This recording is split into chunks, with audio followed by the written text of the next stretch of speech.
21-22 അധ്യയന വർഷം മുതൽ വിദ്യാർത്ഥികളുടെ വിദ്യാഭ്യാസ ആനുകൂല്യങ്ങൾ ഡയറക്റ്റ് ബെനിഫിറ്റ് ട്രാൻസ്ഫർ സ്കീം മുഖേനയാണ് അനുവദിച്ചു വരുന്നത്.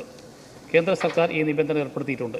എന്നാൽ ഇത് സംബന്ധിച്ച് സാങ്കേതിക സഹായം നൽകുവാൻ കേന്ദ്ര സർക്കാർ കാലതാമസം വരുത്തിയത് കാരണം സ്കോളർഷിപ്പ് കുടിശ്ശികയാകുന്ന സാഹചര്യമുണ്ടായി.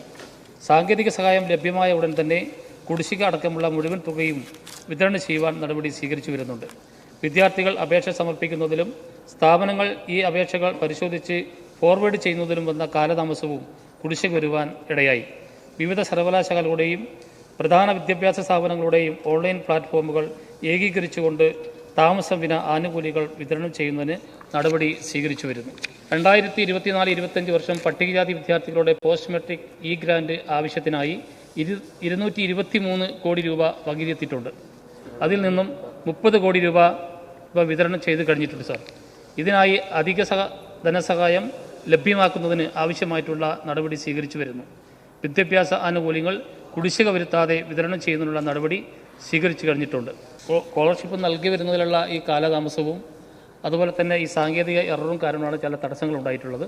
ആ കാര്യങ്ങൾ നീക്കി വളരെ വേഗത്തിൽ തന്നെ വിതരണം ചെയ്യുന്നതിന് വേണ്ടിയുള്ള നടപടി ഇപ്പോൾ സ്വീകരിച്ചു എന്ന് സൂചിപ്പിച്ചു.